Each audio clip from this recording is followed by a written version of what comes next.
No. So we're live. I don't know who's going to be watching this. I'm sure this is going to live forever on YouTube now. But I am so excited to welcome my friend, Mayra Cuevas.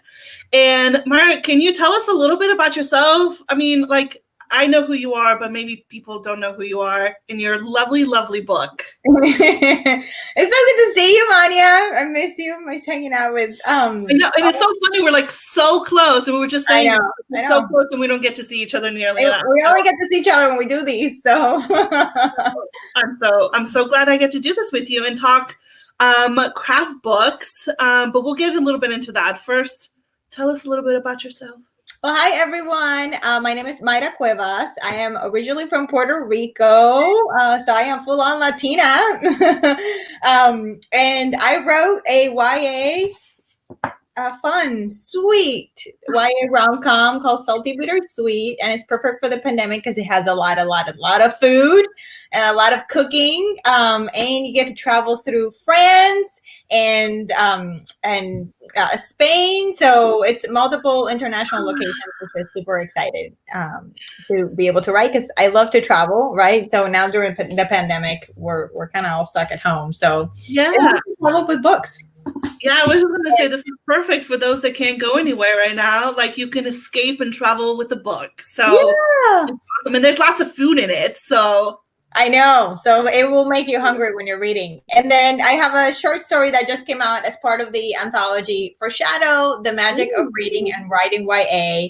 And for those of you doing NaNoWriMo, this is such a great book. It's full of prompts and tips on how to, write stories and developing stories, short stories. Maybe your goal for NaNoWriMo is not to write a book, but to write an awesome short story that can be part of an anthology. So maybe, we can kind of work with goals that are more attainable, right?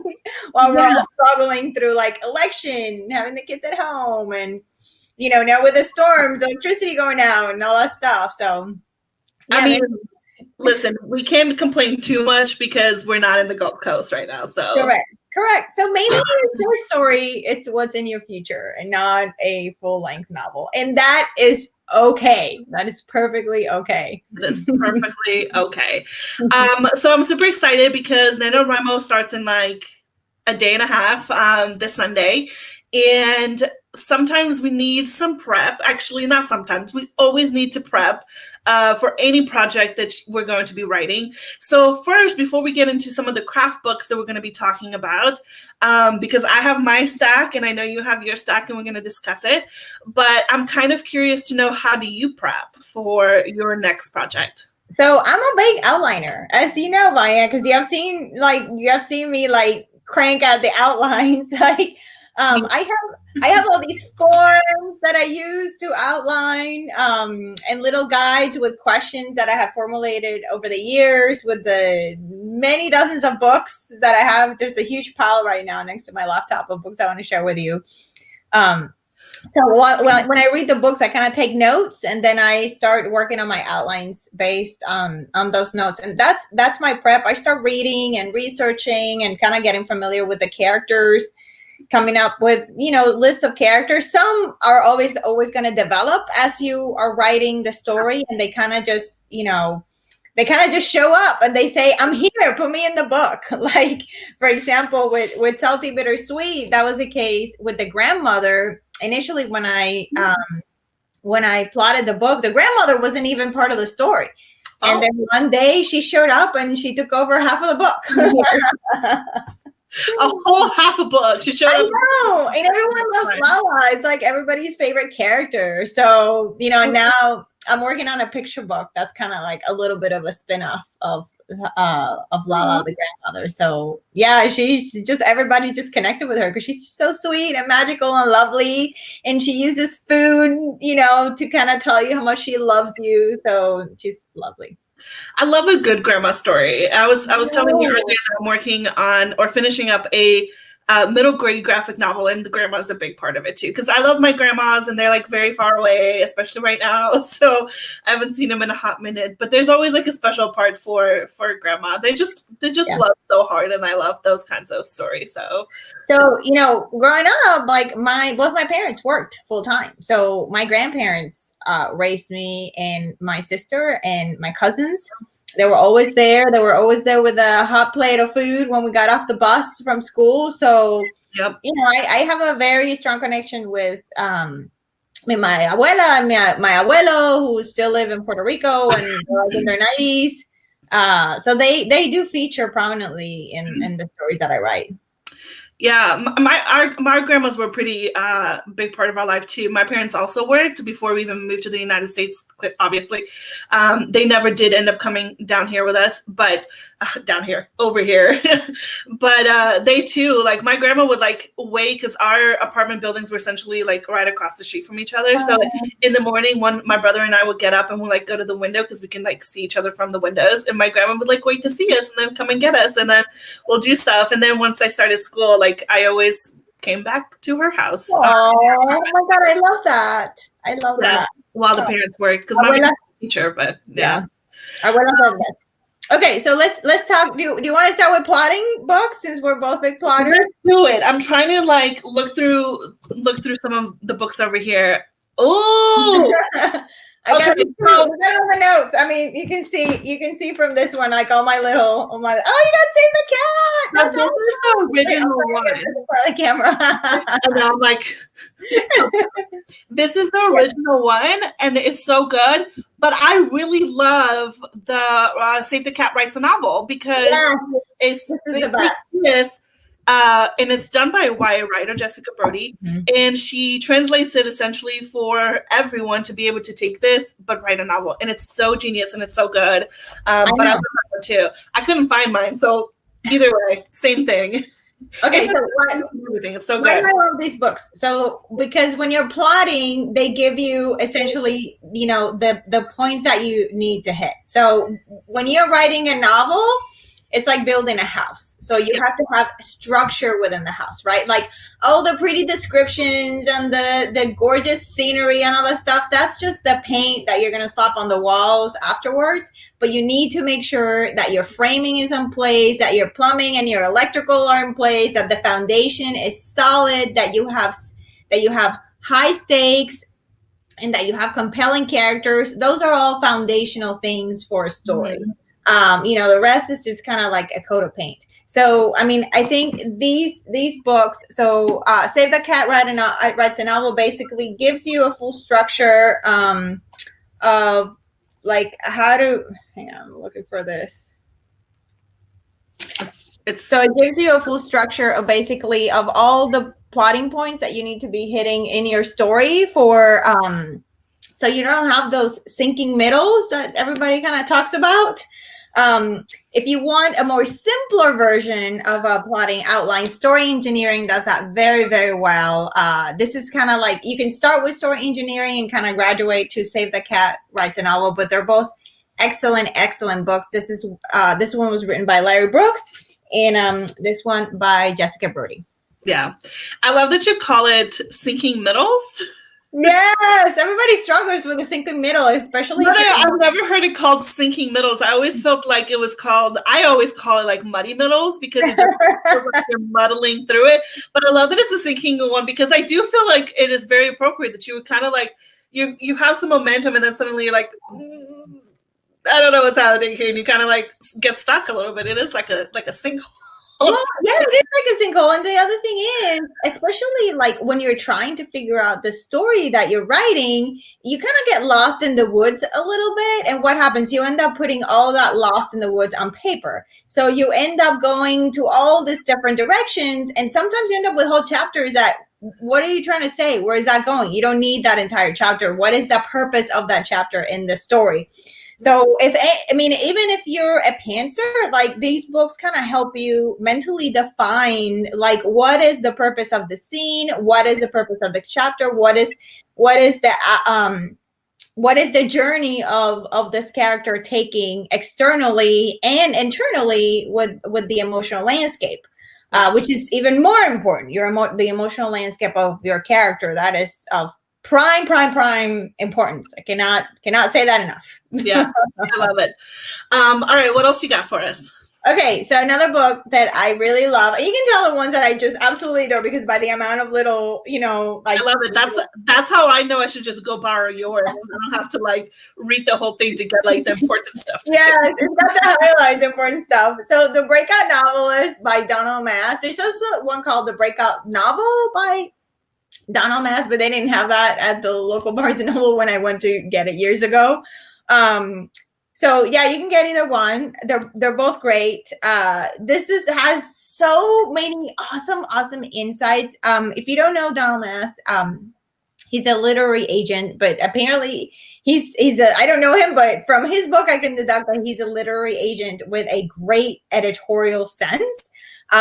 Because he's just, it's just full of so many absolutely amazing insights into what makes a great manuscript. Especially the one thing that I took about this book is about the importance of stakes and how do you establish the stakes within your book? How do you build tension within every scene, within every chapter, and also across the board through the book. He also talks about writing memorable characters, which is it's just fantastic. It's a great book. I'm gonna have to pick that one up. It sounds really good.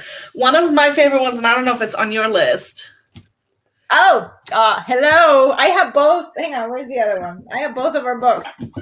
I love her. Lisa Cron. Yep. A little back, she used to work at Court TV, and I worked there for a few years. We never actually, we've never met, but I thought that was kind of cool. Now, I'm almost like re-listening to this on audiobook. It's audiobook, so for anybody that like drives around or needs something to listen to while you're in the grocery store or doing dishes, whatever, this is now an audiobook, and it's really good. But this is also a favorite for almost everyone, I think, in our writing retreat. Yes. We have maybe 20 of us, I think, that go on a writing retreat, and we love this. It's so good. It's so good. But tell everyone. I'm looking through the pages and it's like highlighted yellow, like pretty much every other page is like highlighted. This I love because it sort of like addresses almost the psychological way of dealing with the story to make it impactful and to make your characters impactful as well. But yeah, you can talk more about it. Yeah, so I love Story Genius. I used a lot of her kind of worksheets. So she has the step-by-step way that for you to develop a story, and I actually use that every time that I'm going to develop a new story to see if the story is viable to turn it into a book. Because sometimes, we have these great stories. Oh, wouldn't this be great? But is it a book? Is it a book, or is it a short story, or is it a poem, or is it a song, or is it just or is it a doodle, right? So does it have legs to turn into a story? And what she does is just she walks you through these different exercises in which you do like a little question and answer, and you fully develop an idea before you sit down to write it into a book. And I think sometimes when we get stuck with stories, if we don't have like a full vision of where the story's going or what exactly is it that's supposed to happen. Another thing that I love about her exercises is that they help you figure out what is it that you want to say? Like, what is it that you want to say with your book? Like, what is the message and the theme that you want to convey to the reader through the story that you are telling? And like you said, it helps you get into the psychology of the characters through the step-by-step worksheets that she gives. I love the scene cards. I don't know if you use the scene cards, but I think they're awesome. I have like a whole binder full of scene cards that I kind of put together myself based on her what she was based on her process, and I use it to sketch out and I love the story. So basically, you're writing scene cards with purpose, So you're trying to figure out how is this scene affecting the emotional landscape of the character? How is it affecting how is it moving the story forward? So her other book, Wired for Story, it basically tells you how the human brain and your mind processes fiction, and she uses a lot of she quotes a lot of different articles and studies that basically say that your brain cannot tell the difference between kind of reality and fiction and the way that you experience things at an emotional level. So like when you're reading a book and you're like, oh my god, like I just feel it, and then you start crying or laughing, so it feels 100% real. So you're using this information to write fiction that is absolutely compelling at an emotional level. And I will tell you, like, one book that I'm reading now, I'm totally going to do a parenthesis. We Are Not From Here by Jenny Torres Sanchez. This book is breaking my heart. Oh my God. Like first of all, she's amazing. She's a member of Las Musas Books, a collective of Latinx authors that I belong to. And so she's lovely and she's incredibly talented. This book is just gorgeously written. She just did incredible research. It's about these 3 young people that travel from Guatemala to the United States, trying to get away from a gang. And it's just heartbreaking. Like you read it and just every paragraph, every scene, the stakes are so high. They could not be higher. Yeah. And she just grips you from page 1 and just doesn't let go. And you feel it. You feel every word at an emotional level, and that's what a good book does. I love that. Okay, so do you want to talk about editing? Because I got we can. I don't know if I necessarily have like editing books, but go ahead and talk about which ones you have. I have self-editing for fiction writers. Do you have this one? I've heard good stuff about it. No, I don't have it. I read it because I'm in the editing trenches right now. So it's really good, and I'm going to tell you why it's really good. So when I was starting to write, everybody kept they kept telling you got to show, don't tell. You got to show. Yeah. And that's one of the things that new writers, you're like, what the hell are you talking about? Yeah. I have no idea what the show don't tell thing means. Don't tell me that word. I don't want to hear that anymore. I would just get so pissed every time. But I would, the feedback was show, don't tell. I'm like, I don't know what you're talking about. I don't know what this means. You need to explain this to me.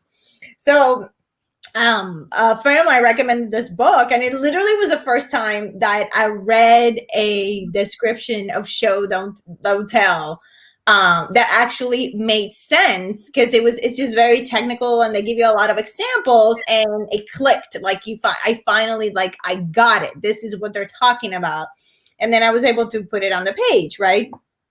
But it's just, it talks about just when you're starting to write this book, it's just excellent. Like it really helps you polish your writing.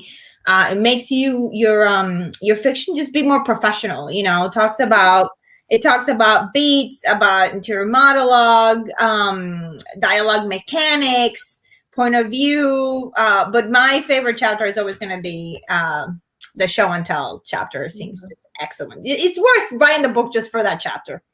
I'm gonna have to check it out. Do you have any other helpful suggestions to help someone like me edit a book?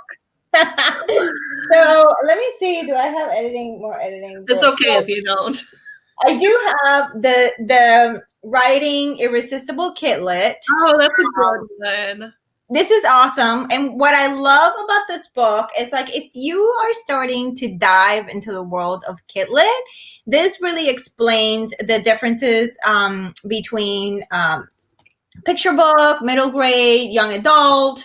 Like, what does each one is supposed to have? What is the word count? Young adult and middle grade, not picture book. I misspoke. So, I mean, they just do.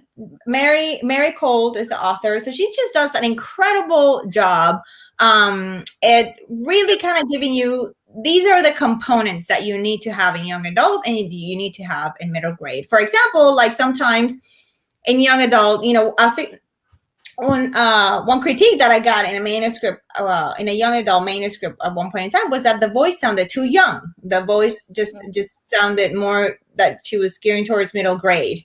So that's the kind of thing that she helps you work through, issues of voice, issues of like parental involvement in the book, of the kind of themes that you should be exploring, the age groups that you're targeting, the kind of issues that the characters get into, like what's acceptable and what's not to the different gatekeepers, right?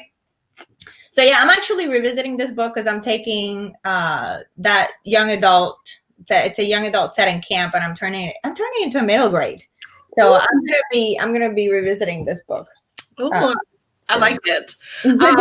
I went from YA to middle grade, and I was like, I hope I'm doing this right. Granted, it's like a graphic novel script, so it's a lot different than writing like true prose.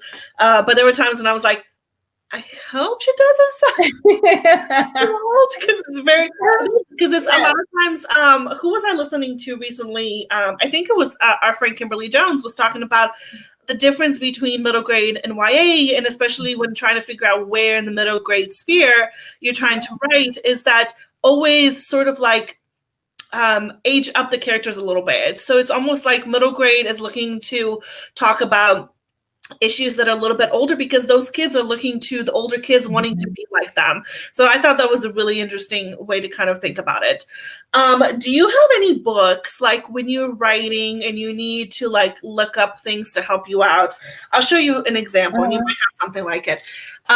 This one's really great. I love that book. I love that book. So I have one, oh my God, I'm trying to remember because I had it. Yes, The Emotion Thesaurus. That's the one. I have it on Kindle. They're all so good. There's one that's like positive traits. There's one that's like negative traits. There's like tons of books like this that are really good, but they're almost like a thesaurus of sorts to kind of get you to think of better ways to say things. Okay, so I will tell you, if you're going to buy the Emotion Thesaurus, download it on Kindle. And the reason is because when you are writing, it's so much quicker to search stuff if you have the Kindle version.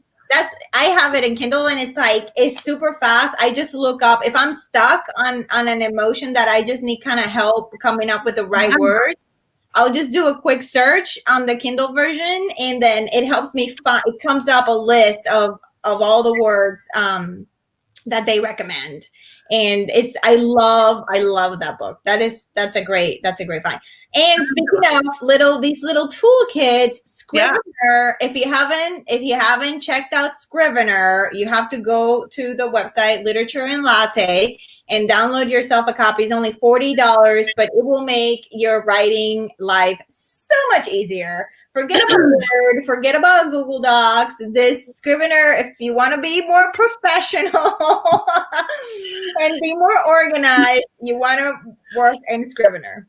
So here's my thing with Scrivener, and maybe why it's not working necessarily for me at the moment, is because I think it's better for me for revising because I can move chapters easier and I can see like a bigger picture of where things are. But I am a weirdo and I cannot write anything that is not linear. Even editing, a lot of times it's really hard for me to like go jump somewhere else. I cannot do it. My brain is just like, I like seeing all the chapters laid out and all the scenes laid out because I put little notes and I see what's going on, and that's how I kind of keep track of everything. And I love the function with the little note cards. The note card function, like I love that. Yeah. Okay, I think it's great for editing because again, you can see everything. But like, when I'm drafting and I really need to see, like, just go through the story linearly, I can do that like in Word, which is way easier. All right, what else? So I want to get into some genre books. So a classic guide to writing nonfiction. If what you're writing nonfiction on writing well, this is such an awesome book. And it's not only for nonfiction writers, it's also to improve your fiction writing. You can use it to improve your fiction writing. I'm a journalist. During the day, I'm a producer for CNN, so I write a lot of nonfiction. So this book is just fantastic. And I will tell you, nonfiction and kid lit right now is super hot. Like, it's selling really, really, really well. So if you have a great like nonfiction idea, I'm going to tell you, just go for it. Oh, so the author of this one is William Sincer. All right. Okay. Writing the romantic comedy. Ooh. Love this book by Billy Murnan. He's a college professor in LA. And this is actually geared towards script writers, but I found it very, very useful in trying to figure out character development, trying to figure out the mechanics of a romantic comedy that usually are not, if you're a romantic comedy lover like me, you just kind of get lost in the story and then you love it. So it's hard to sit down and, analyze it. Yeah, and analyze it, because you just want to enjoy it, right? You just want to have fun. Like last night I was watching Funny Girl, and I was just here, just completely lost. It's on Amazon Prime for free. So it's like a great pick last night. So, but yeah, this is a great book. To kind of help you with develop characters, to develop the plot, to figure out what themes are important. Themes are very important in romantic comedies. Obviously, love conquers all. That's the ultimate theme. And to figure out the stakes, because as the things that keep romantic comedies keeps you so tied to it is attention. Like every scene, every chapter, throughout the book, you need to have those moments of tension. So figuring out where to put those is super important. That's going to be one of my next projects. I'm going to have to pick that up because I have an idea, and it's more adulty, but I think it'll be a good one to kind of like look into before I get going. Okay, so I will say, I just went to a local bookstore here a few days ago. It was like 3 days ago, and I did walk out with like 4 rom-coms that I am devouring, and like I gotta go. I don't have them here. YA or adult? No, they're adult, but I am one is The Proposal, and I am completely blanking out on the name of the author, but it's an author that I'm actually just gonna look it up real quick because I love her so much. Jasmine Guillory. All right. Yes. Yeah. Yes. So I bought The Proposal. I had read The Wedding Date. Yeah.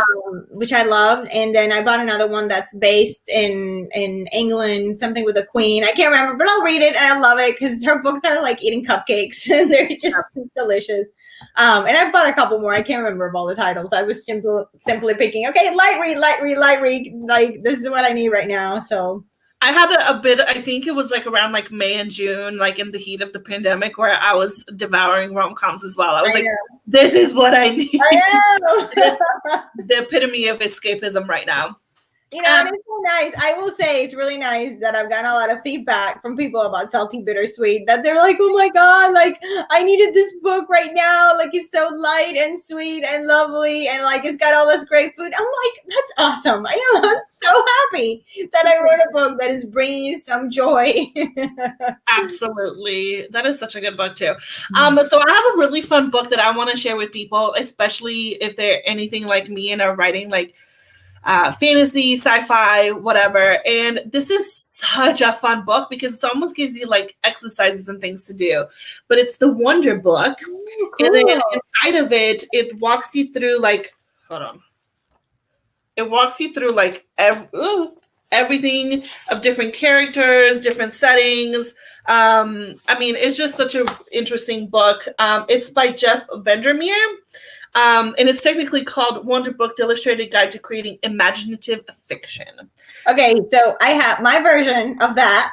Oh, tell me. So, The Writer's Digest Guide to Science Fiction and Fantasy by Orson Scott Card. And it's kind of the same thing. Like it's got, it's like a ring binder Ooh. It has like all kinds of little worksheets, like you can see little reference. Can I say that I am a sucker for any sort of like writer craft book, but that's also like a workbook in itself? I know. Sign me up. I'm gonna do the exercise. I love this. And it's great. Like, for example, if you're starting out, if you're starting out writing fantasy, this guides you through creating your world, creating all kinds of things that you didn't think of, like language, the cultural, the rules, how money is exchanged, the traditions of the world, the clothing. I mean, like all of these little details, like, stuff that you would, that you just kind of focus on the characters, on the plot. But like, this is all, this, like I said, it's the paint on the walls, right? It's like all this textured layer thing, and also the things that could be driving your plot, right? Like things that you could like develop in order to really weave into the story in a way that feels organic and necessary to the story, not just kind of added on for the sake of the world building itself, right? Yeah. Love it. All right. Let me see. Okay, so before I get into some inspirational book, I do want to talk about the Writing and Critique Group Survival Guide. Oh, as you know, I know you're in a critique group. I am a few, a few, not just one, in a few. So, sometimes when we are in critique situations, things can get a little hairy. Because some people are great about giving a critique. Other people's not so much. So this is a great way. If you are critiquing somebody's work, this is a great. This book gives you a great guide as to how to do a critique. How to what are the things that you should be looking at the critique, how to organize it, how to present it in a way that is palatable and it won't create hurt feelings or tears or whatever. And it also helps you figure out how to organize a critique group and just the structure and the logistics of it. So I love this book. It's great. It helped me figure out when Marie, my critique partner, and I started working together, we both read it and we kind of figured out what our system was going to be. And here we are 8 years later, and we're about, our book's about to come out. So very exciting. I'm so excited. It's such a good book too. Okay, so I have one book that for inspiration purposes, and this is one that I have had such a long time, and I even follow the writer. He sends out an email every Friday with sort of like helpful inspiration advice.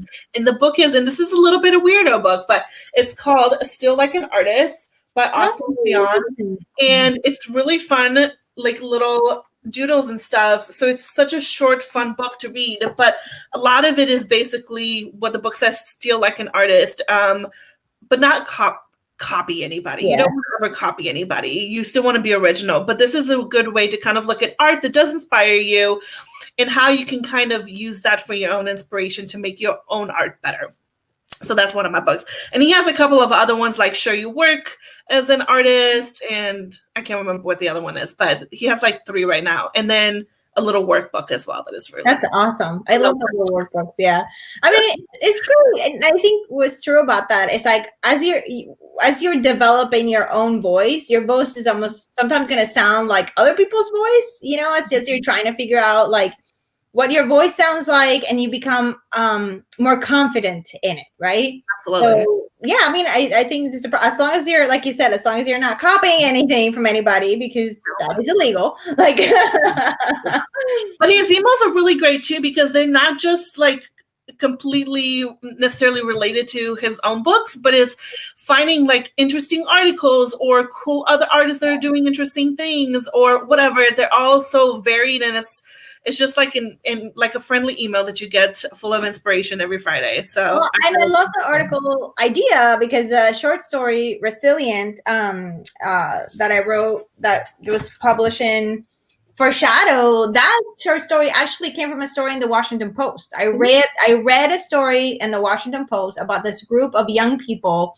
who left Puerto Rico after Hurricane Maria to work at a turkey processing plant in South Dakota. And I was just so touched by their journey and everything that they had just lived through that I was like, oh my God, like I wanna fictionalize this. I wanna write this into a short story. And I did, and it was, and it just came out last week. It's just published, and there's some amazing short stories here. I also want to talk about my inspiration books. I'm going to save the best one for last because I just read this and I love this book. So, Bird by Bird by Anne Lamott. Love this book. Yes, have you read it? I have forever ago, and it's good. Yeah.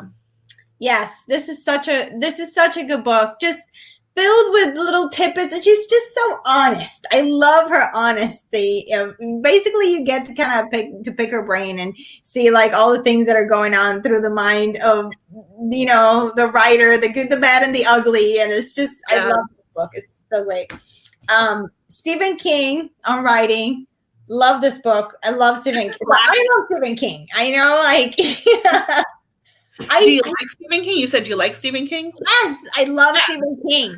Like I grew up on Stephen King. One of my very first like genre books outside of like anything children, and I was probably way too young to read this, and probably why like it is very much shaped the kind of writing that I want to do in some sense, was Firestarter.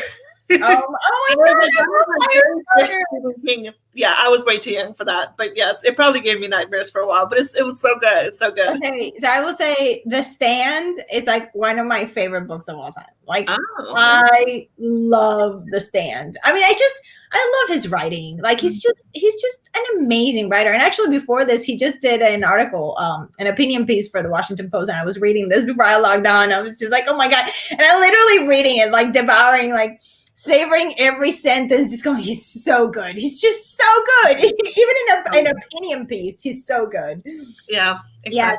So on writing, it's great work. I mean, you just find all these interesting little moments of his life that he shares with this brutal honesty about his struggles, with like alcoholism and just other issues as you think, here's a person who writes these amazing books, but he has had this incredible personal journy as he's been doing it. So for me, it's very inspirational. Mm-hmm. And a book that I just read it last month and I loved it. I'm just telling everybody to pick up a copy. It's called Big Magic by Elizabeth Gilbert. Just now reading this? Yes. Where have you been? And I'm reading it because our friend Gilly told me about it. And she's like, yeah, you have to read this book. So I'm just reading it.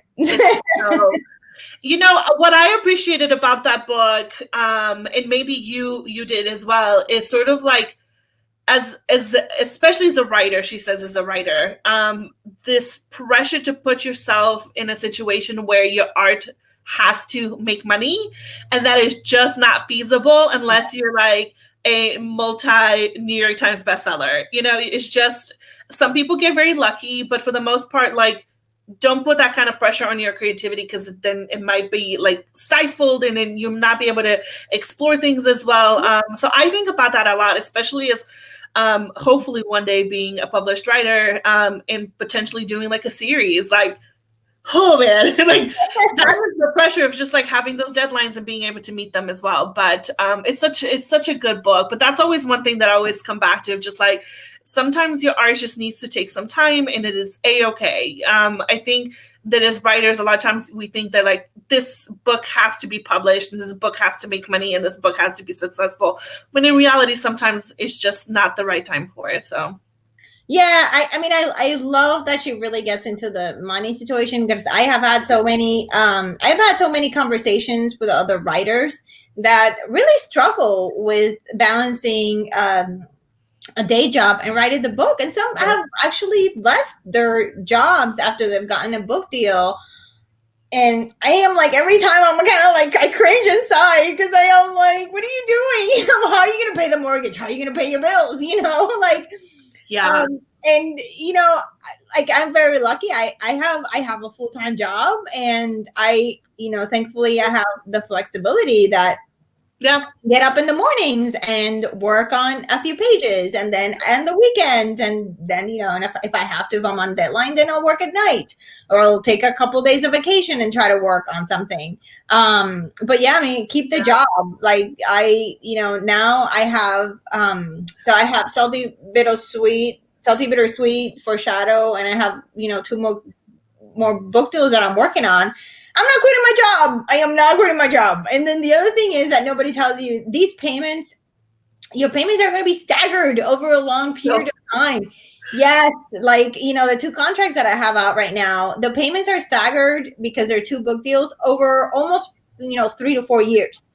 Yep. So you can't, it's hard to really count on that money, especially because sometimes you don't know when the checks are coming. Like sometimes the payments get pushed back. So if you don't want to be under a lot of stress and pressure trying to worry about your book kind of paying and pushing your agent to kind of sell something that's not selling, just get it. And also, you don't want the pressure of just selling just anything in order to get that paycheck. I don't know, just have that grace to yourself and make sure that you love everything that you put out so your fans could love it as much, but yeah, it is stressful and it's not always fun. But end of the day, like, do what is fun and you enjoy, which is just writing the book, and which is the only thing you can control, really. So yes. Yeah. And the other thing that I loved about Big Magic by Elizabeth Gilbert is like she talks about the fear that we have around our own creativity, right? Mm-hmm. Especially in the cancel culture that we have right now. And I will tell you, one of the worst things of having a book published is having to deal with the difficult, sometimes very difficult reviews and comments that people make on social media about you or about your work. And it can create a lot of stress, especially if people already have a tendency for depression or anxiety. It can create a lot of anxiety. So you kind of need to prepare yourself mentally to deal with some of these things as you go, right? Yeah, no, that book is good. It's good. Yeah. I really recommend you guys pick it up. Even if it's something that you just read like after you finish NaNoWriMo and your project, it's just good. I honestly read that book like once every year because it's got some really great gems in it. So there's one thing that I did not agree with her, that I was just like, what are you talking about? This whole concept that the ideas will leave you and never come back. And I'm like, I carry around ideas for years just because I don't have time to sit and write them. So it's like for a future book. So you know what? I actually agree with you because I feel like a lot of times giving those ideas the space to develop and maybe like be inspired by other things, like my NaNoWriMo project is going to be an old fantasy that is weirdly based on Firestarter.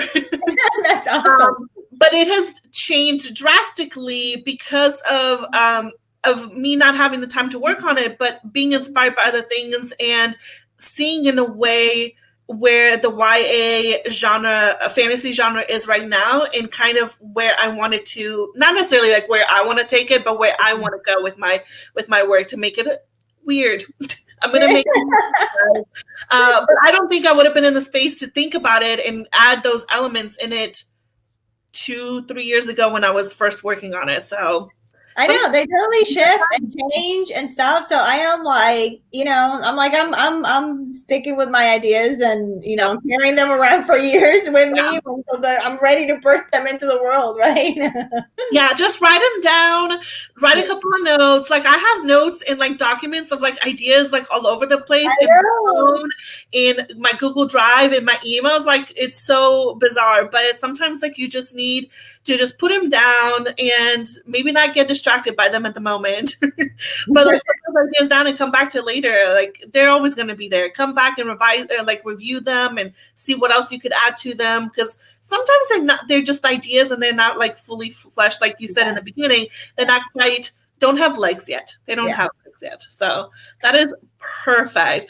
Mayra, this was so enjoyable. I now have like a new list of books that I'm going to add to my collection. And this is only a few of the ones I pulled out. But it's so good talking to you. And I do want to do a plug for the Latinx Kid Book Festival that is coming up December 4th and 5th. So check out our website, Latinx Kid Lit Book Festival. We have over 150 authors and Latinx authors and illustrators on one virtual stage, and it's all geared towards like readers of Kid Lit, students, and teachers. So we are super excited. So go to the website and you'll be able to find the schedule, teaching guides.